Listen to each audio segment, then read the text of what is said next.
Have to be careful what we say, because Huawei are now suing people who who say things in the public domain that they don't like. And, I mean, to be honest, We're fine. Well, you'd be surprised, because one of them's a journalist, reportedly. I know. Yeah. Who obviously didn't use the word allegedly.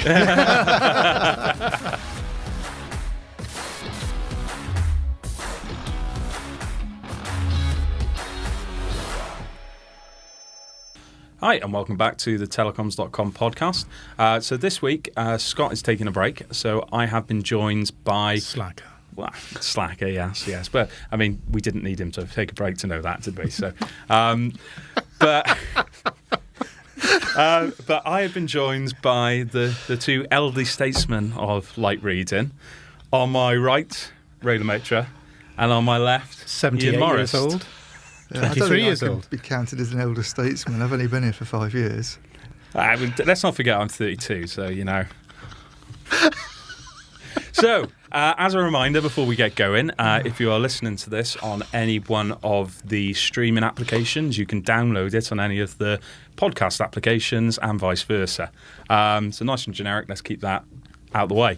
No need to kick to a sponsor this week, so we can just talk about the topics. We're going to be talking about private networks, competition in the newly emerging telco world, and back to an old favourite, Huawei. With a hint of broadband. Sprinkled for good measure. So let's kick things off. This week, or yesterday, and for some of us in the room this morning, we were attending the first 5G... no, this was 2 days ago. Sorry, yeah, 2 days ago, 3 days ago, perhaps even a week ago if you're listening to it in the second week of December.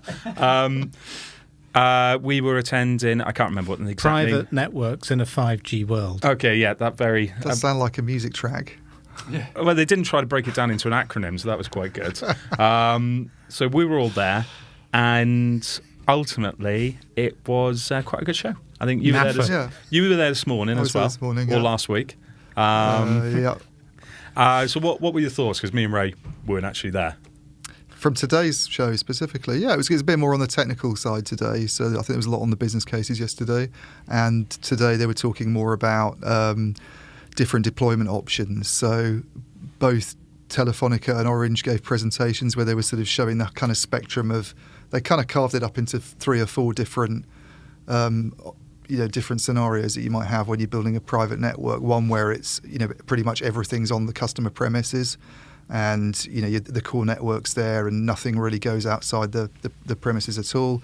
And then you've got the kind of other end of it where it's actually really a public network, but they've done network slicing to sort of dedicate a bit of it to the kind of enterprise. So you've kind of got a private network service, but it's not kind of dedicated. There's no kind of dedicated hardware or anything built. So there was more on the technical side, and there were also some interesting use cases. They had 3 private networks, which used to be UK broadband, which I always thought only ever did home broadband, but apparently always had like a role in doing private network stuff. They had a big deal in place with Heathrow Airport, and they're now doing stuff with the Port of Felixstowe. So they gave a presentation actually with the Port of Felixstowe, talking about some of the stuff they've done on 4G and why they might decide to use 5G in the future.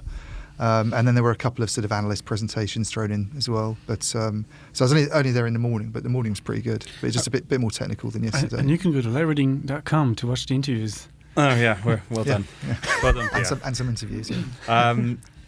Well, I mean, this is something I picked up over the time that I was there. There was quite a bit of contradiction on the hardware side on how much you actually need it to be on campus and how sort of relevant the edge is to sort of private networks on the whole. This is something that I think a lot of people commented on, was basically the Shell guy sort of carpet bombing the entire concept. He doesn't want private at all. Yeah. Well, yeah, because you guys spoke to a lot of the enterprise guys. Shell wants to do private networks as little as possible. Yeah. It's the last resort, only when needed rather than the default situation, due to the cost.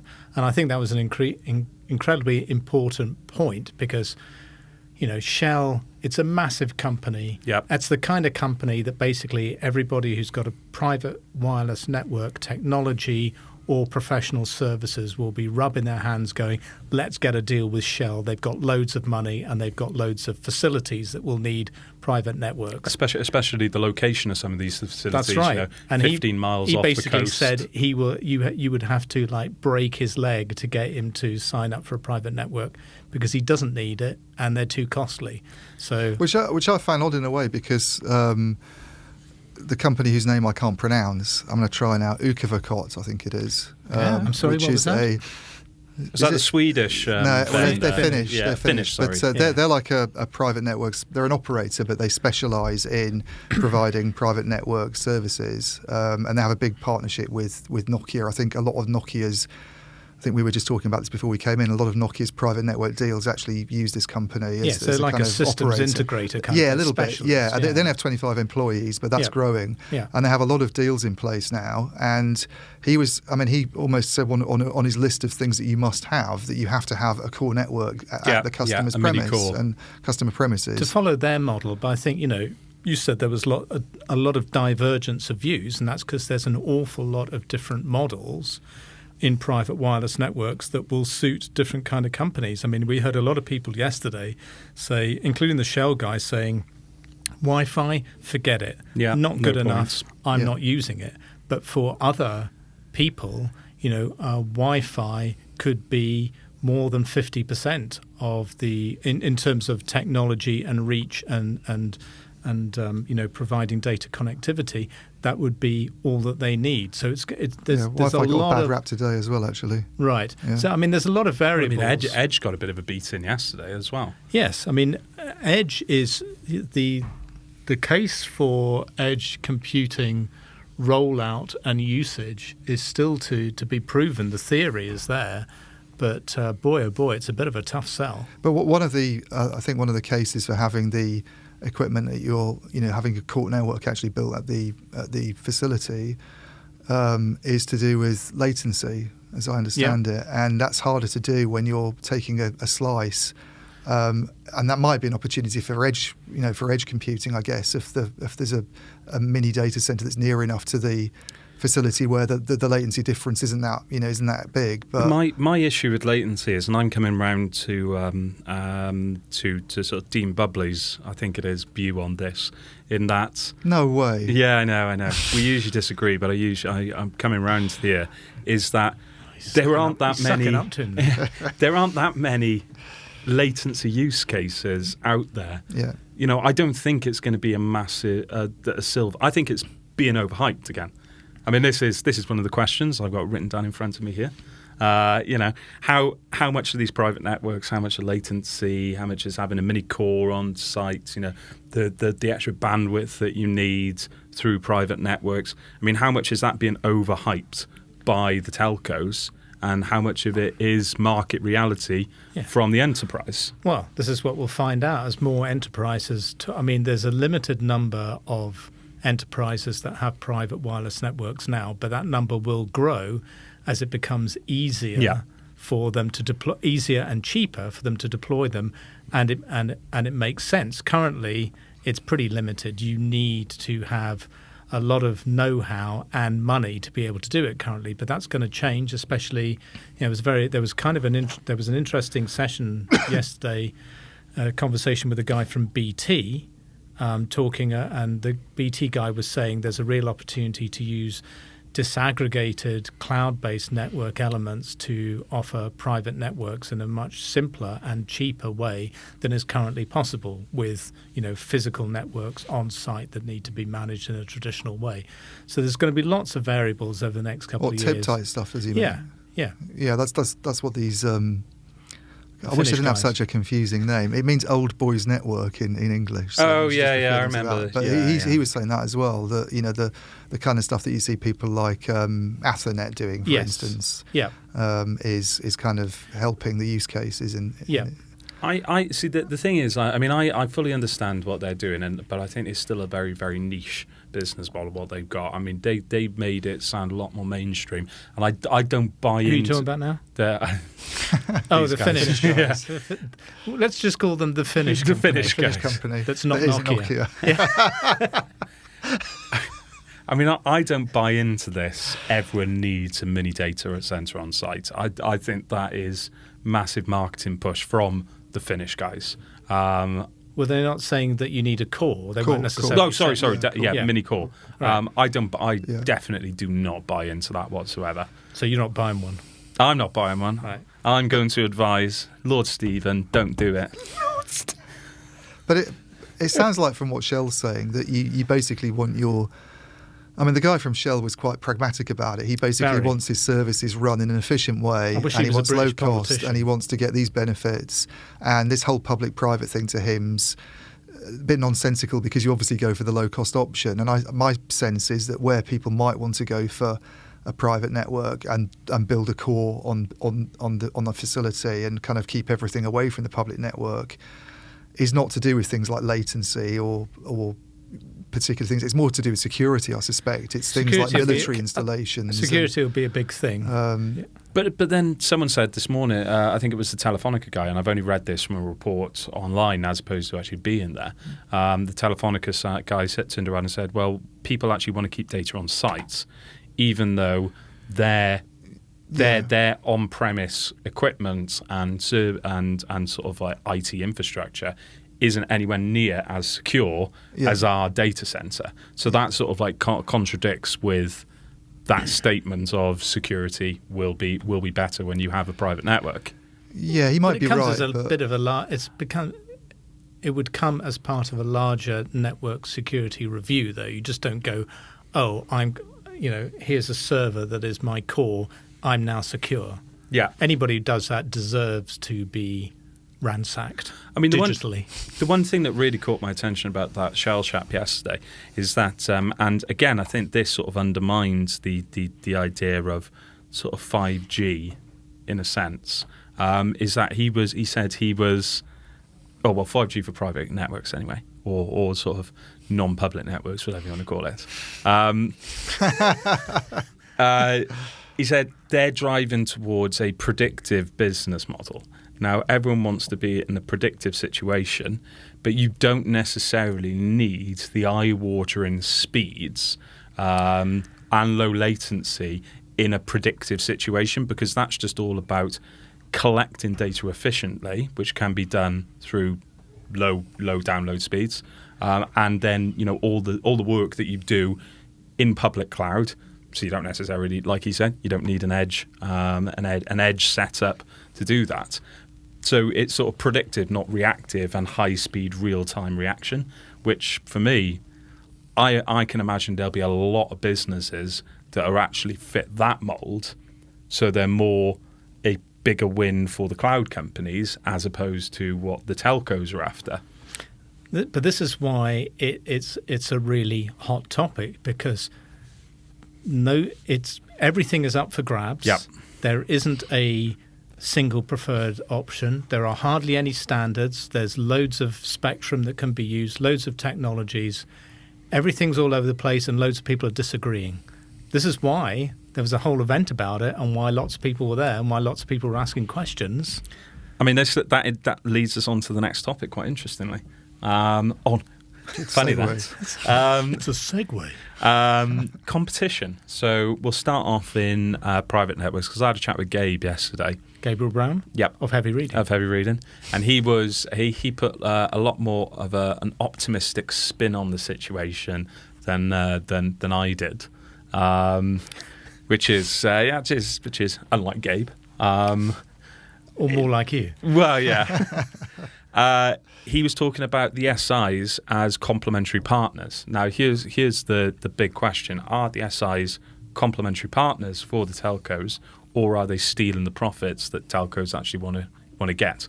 Will the SIs create a commoditized connectivity business model in the private networks area. In the private networks. Well, the Finnish company that whose name we can't pronounce. The Finnish lads, the old boys. And there's obviously going to be other organisations like that, specialist players. I mean, even 3 private networks could be sort of seen in that kind of respect, as opposed to sort of a big incumbent type player like BT. But he was obviously very upbeat about these moves by certain regulatory authorities to reserve spectrum for local and industrial use. Yeah, which Vodafone wasn't. Which Vodafone isn't clearly. And then I said, well, if you've got an organisation that has got its own spectrum and they're taking, a core from someone like Athernet and sticking it on the premise, and then maybe you come along and work with them, why does the telco need to be there at all? And he said, well, it doesn't really. There doesn't really need for it. So definitely, I would say the systems integrators are the biggest threat to the mobile operators in terms of generating revenues from private wireless networks, whether it's 4G, 5G, or a mix of technologies. Well, I mean, but the other way to look at it is that the telcos realistically can't adapt, because I think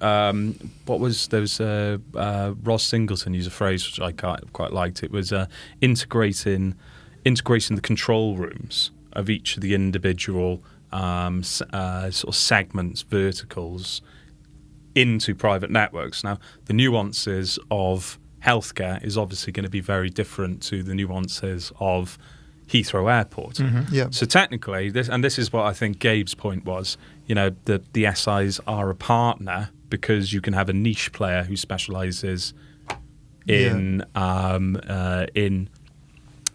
sort of healthcare. But it limits the role. So what Heathrow's done is quite interesting. So they've come along and gone with CETA, which is, I didn't know much about them, but they're very much focused on the airports area. They really know it really well. And have been for decades. And have been for a long time. And they provide a lot of IT services. And then I suspect CETA goes, we need to find a networks partner, but it doesn't need to be one of those big ones with their own professional services teams that might want to do some of the stuff that we do. We can go out and just get a company with loads of spectrum that, basically just focuses on providing connectivity, which is kind of, the sort of 3 private networks. I mean, this is another question for you guys, because you were interviewing the enterprise chaps on video over the last couple of days.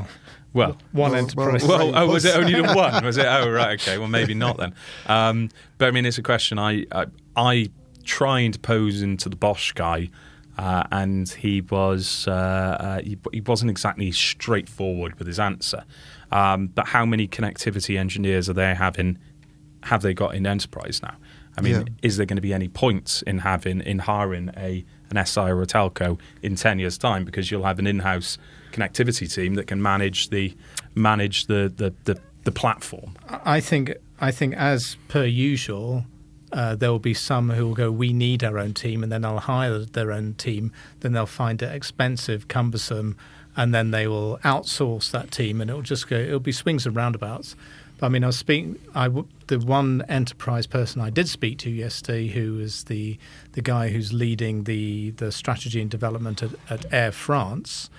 They have not really built up much of an in-house expertise. They have a few people there who are obviously managing and understand it. But in terms of building a team out, no, they're looking for experts from partners and suppliers to provide the kind of ongoing management, maintenance and support. I think, and I think that makes a lot of sense. I think there'll always be a need for systems integrators, whether they're kind of dedicated systems integrators or whether other companies sort of evolve into that role a little bit.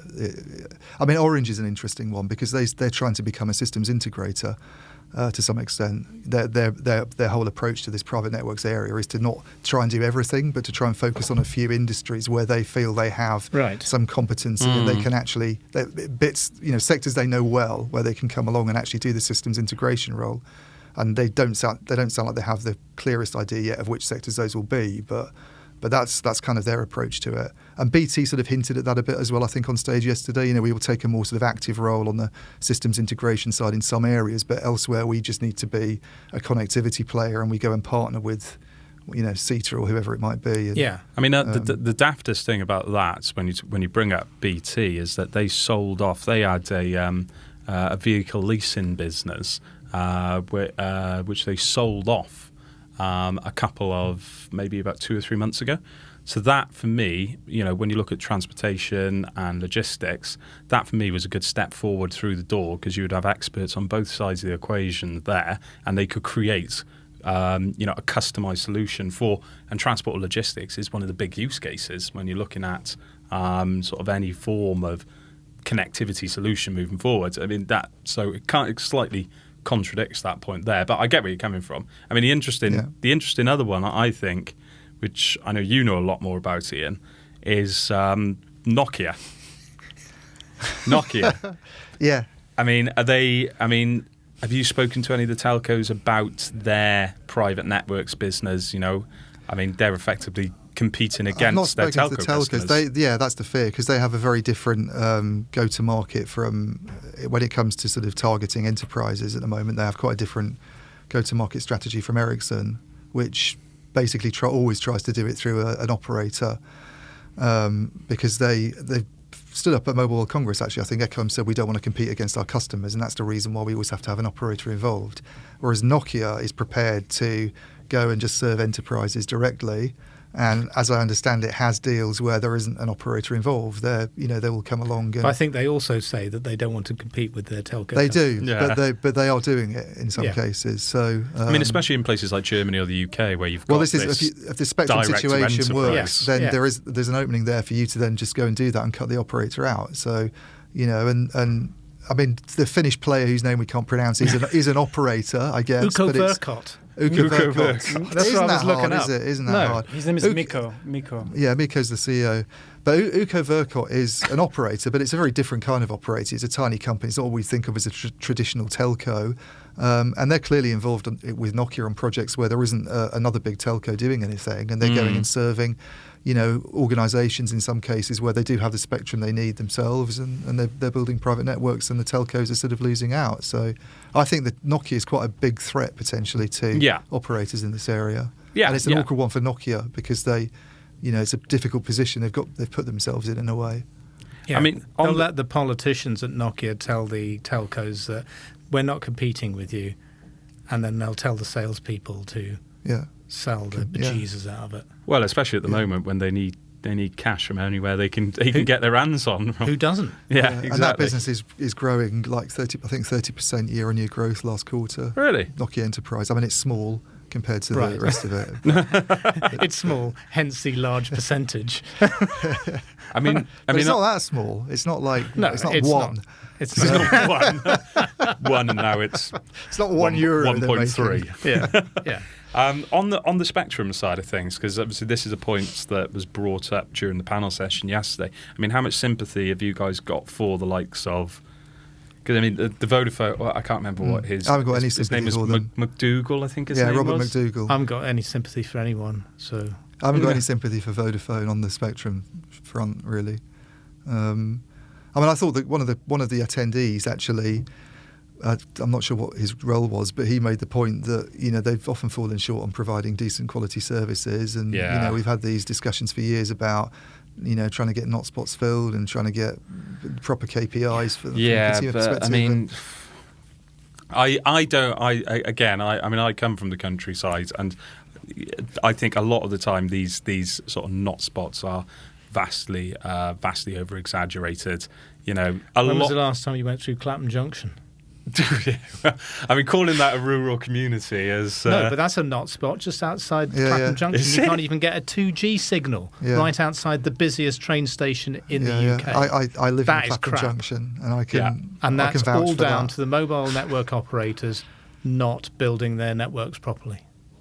Well, admittedly, there's plenty more like this as well. Yeah, absolutely. Mm-hmm.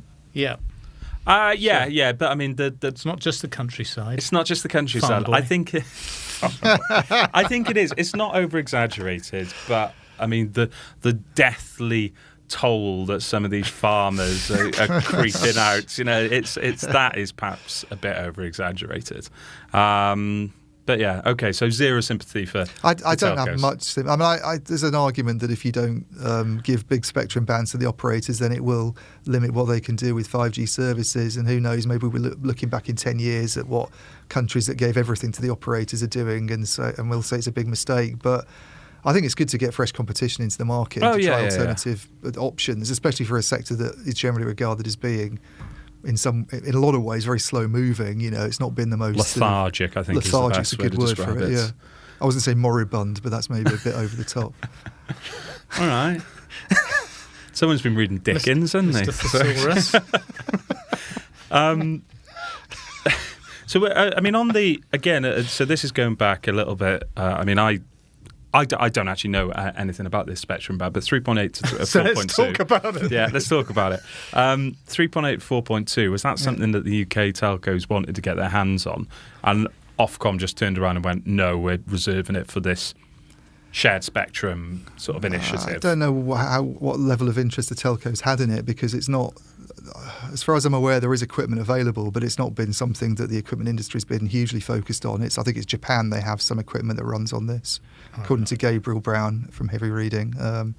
So I don't know if it was something the telcos were sort of saying, we need to have this freed up to do so it could 5G be stuff. They've very much been focused on other spectrum bands. But so it could be a completely redundant strategy from Ofcom then, because if you can release this spectrum, but if you don't actually have any equipment from the manufacturers to make use of it, then what's the point in well, there actually will. having I think there will be. So the hope is that by making this announcement, then they'll sort of, attract some interest. It'll be a catalyst for investment, and it's very much positioned. It was positioned by the CTO of Ofcom, Mansour Hanif, who I think's now He's leaving. gone but now, his strategy, I think, was partly to try and encourage alternatives to the big three equipment vendors as well. He's been a big sort of promoter of the Telecom Infra project and alternative vendors. So from the telco side, Robert McDougall from Vodafone interestingly said he didn't really have that many issues with the UK approach.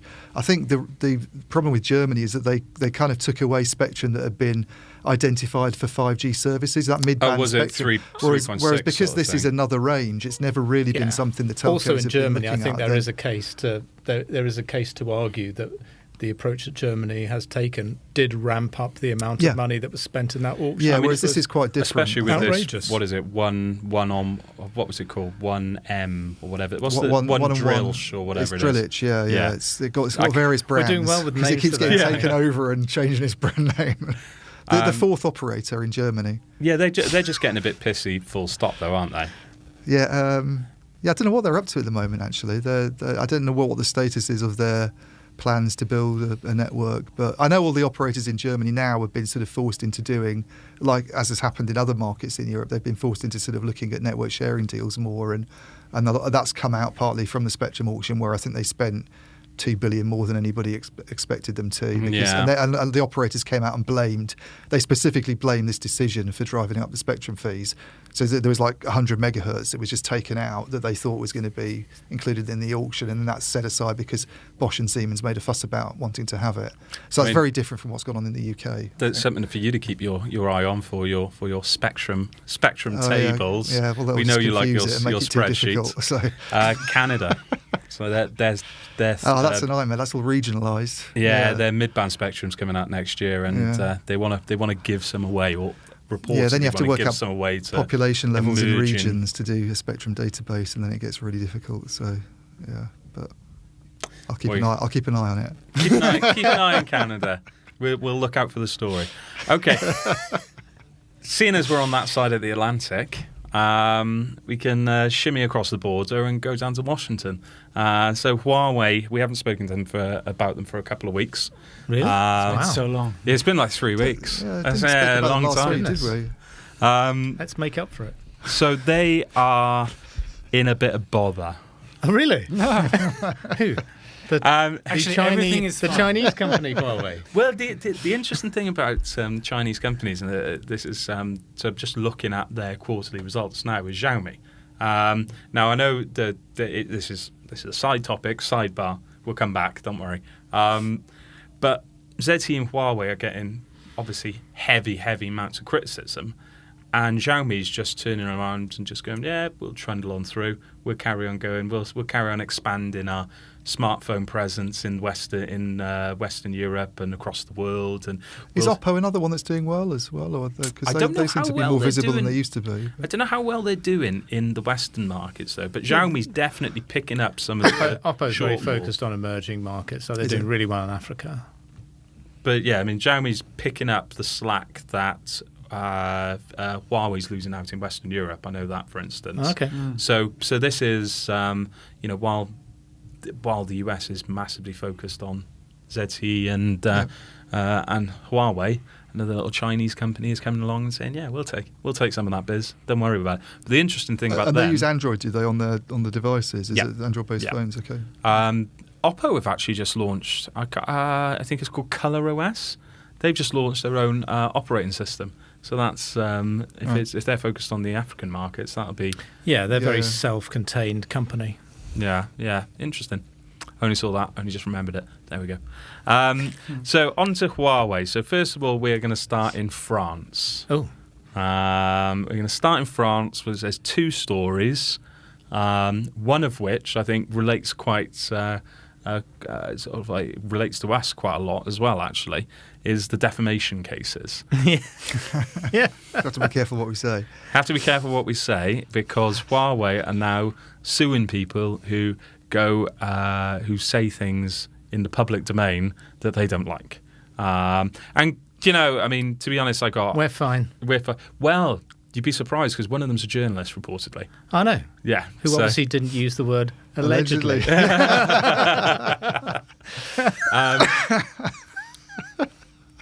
Bulletproof. Yeah. But I think it was, what was this related to? It's basically related to them turning around and said, yeah, they are state controlled, which is those three chaps, or is it two chaps? I can't remember. I think there were three people that they've gone after. I mean, I don't know if you guys have noticed this, but Huawei has been a lot more aggressive in terms of defending its reputation over the last, over 2019, I'd say. Especially with prior to the coffee with Ren, they were quite happy to sort of sit back and just say, well, actually, I think they were taking legal advice. It takes a long time to figure out what should we do in different territories, what makes sense, what's the potential outcome. They pretty much would have to do political PR war games to figure out, if we do this, what would the outcome be. And that takes some time, especially when everything has to be double-checked, allegedly, in Shenzhen. Yeah. Mm-hmm. Yeah. Of course, they're kicking back, they're fighting back, they're countering claims, they're taking legal process in the US, where they think that they can either hold things up or at least get things dropped. Yeah, I mean, it's a big company, there's a lot at stake.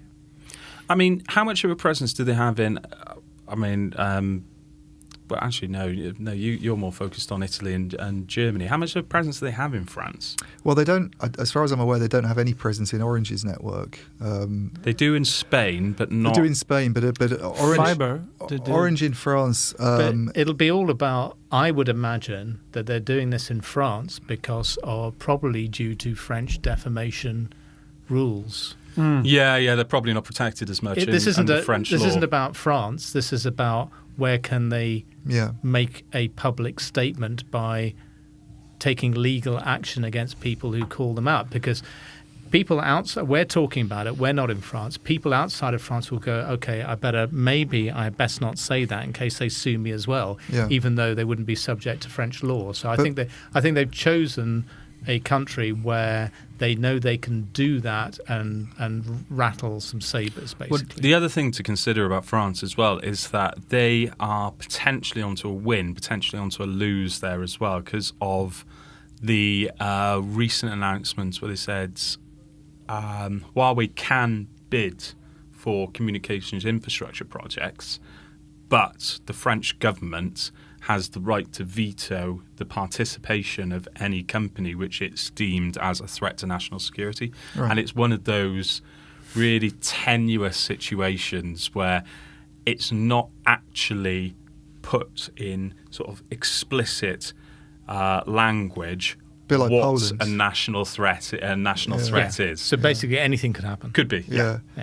But Poland's done some similar sort of fudge, hasn't it, where I think it was seen as an anti-Huawei thing, but the actual language doesn't specifically mention Huawei. It just sort of says we can remove, we can sort of restrict networks that are seen to be a threat to national security, and it very much got interpreted by the mainstream press as sort of anti-Huawei stuff. But I think probably due to the timing. Yeah, well, they're also very, very. I think they were signing the papers with a US envoy going. Oh, Pompeo was in the country at the time, probably. So, bit of a looking over the shoulder. But they're very, very pro-America, aren't they? Like a lot of their policies, Yes. a lot of their trade is very pro-America. Yes. Yeah. I bet they're getting some good deals right now. Well, Yeah. I mean, the interesting one, because Well, they might need the Americans if Russia invades again. So. All right, keep it light keep it light and breezy. Come on. I'm just saying, there's the military deals in Eastern Europe for the American South are like why they feel they can go around exerting pressure, Yes. I think. So. Yeah. The other thing to bear in mind there It's pretty is bright and one of the Huawei guys last time I was out with this individual pointed to Poland as their Central and Eastern European headquarters. So how, where that's going to go now will be interesting over the next couple of months, because obviously if Huawei is getting a lot of political stick, are they going to keep a 1,500 person headquarters in that country and carry on ploughing R&D investment and pumping money into their ecosystem? So I mean, who? Yeah, they'll have to go to Slovakia or something, or somewhere where Serbia. no one really cares. And but yeah, no. I mean, on the France thing though, not related to the defamation thing, but I do wonder how much of a presence they have in France at all, Huawei, and what's at stake there for them, because I know Iliad, 100% Iliad, I think Nokia, aren't 100%, and I'm pretty sure that Orange is all Ericsson and Nokia, and they've already said we wouldn't use Huawei in that market. We might use it. We use it elsewhere indeed, but we wouldn't use Huawei for 5G in that market. And traditionally, Orange has been reasonably tight on R&D and work with ZTE rather than Huawei. In Spain they have, I think, and in France. and in France. Orange used their fiber gear at least a few years ago. Huawei providing fiber gear to Nokia to Orange. Sorry. Yeah. Right. Okay. So they do have some, but the fiber's never really been a focus of attention, has it? Until maybe the this transmission week. side. The transmission side has never been. It's all been about 5G. No, because because it's not intelligent. It's not intelligent. Yeah. But maybe that's changing now with stuff that's going on in the UK. Neither are radios. Radios are pretty dumb. It's the software, which it's, radios are dumb, aren't they? Yeah. Yeah, but that's why in countries where they go, yes, we're okay with Huawei RAN and Huawei transmission, central office gear and optical transport gear, we're okay with that, but not with Edge. Not Edge or Core. Yeah. Just stay away from the core. But of course, even some of those areas where if it depends how these markets develop as well. If you end up having a disaggregated access network where your central office or local exchange becomes more like a mini data center, then that completely changes that. Because the sort of boundaries blur between the different. Yeah. How far out to the edge do you push the edge? That's the big question. Oh no, don't. This day's too short. Well, I guess we'll finish there then. Unless you got any other thoughts. Well, there was the one. What was the second thing in France? The second thing in France. No, defamation and France not banning but potentially banning. Oh, I see. So Right. The two areas. Well, the other thing that's related to Huawei, which has been interesting. This week is related to broadband, which is OpenReach, the wholesale access bit of BT, is putting out a tender for a third fiber access equipment provider in addition to Huawei and Nokia. But that's interesting to me because the whole focus until now has very much been about 5G, about not allowing Huawei and ZTE into 5G networks, and whether and then there's an argument that follows on from that about whether it's the entirety of the 5G network or do we just restrict them from the core and allow them to carry on providing radio access network equipment. And you hear operators like BT and Vodafone, when you talk to them, they kind of set out their categories and where they allow Huawei to operate and where they don't.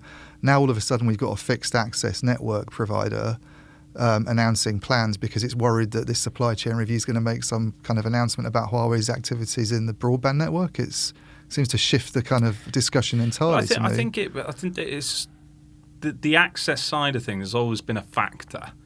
But I mean, but GPON equipment or whatever is like a radio access network side of things. Yeah, it's the dumb equivalent on the fixed line side. Yeah. It's. I mean, for me, this is So I've heard rumours about this a couple of months back. I heard a rumour over a beer. I heard a rumour that this was going to be announced, and from my perspective, it's just sensible business, to be honest. It still amazes me that there's companies out there that only have 2 suppliers for certain components of the network. Yeah. I think there's a lot of arguments. I think this is a safety. I think this is a cautious. This is BT being cautious. It is ramping up its fibre rollout, and therefore it kind of makes sense to have a third. But it also guarantees them, because it doesn't, it's probably not all about Huawei, but Huawei becomes a factor.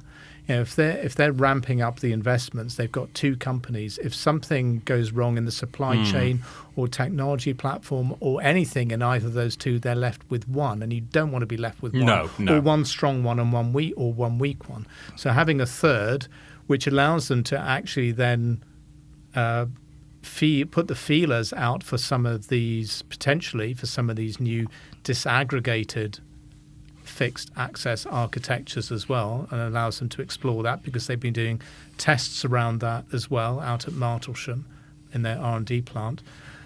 It gives them the opportunity to explore new options. It gives them a third supplier, and it also allows them to put some price pressure on their existing suppliers. So the people at Nokia in particular, who already feel squeezed on their margins on their fixed access gear, will be crying into their whatever they eat. So the disaggregated stuff, it's not too dissimilar to the sort of Vodafone tender on the mobile side. There's right. I'm not saying that. I mean, the tender hasn't come out yet. Yeah. I have asked BT whether this is a part of it, and they have not answered that question yet. Yeah. But I think, given what BT has been looking at in its labs, I'd be amazed if they don't consider a company that would be able to provide that kind of alternative infrastructure option, which requires bringing in courting a non-traditional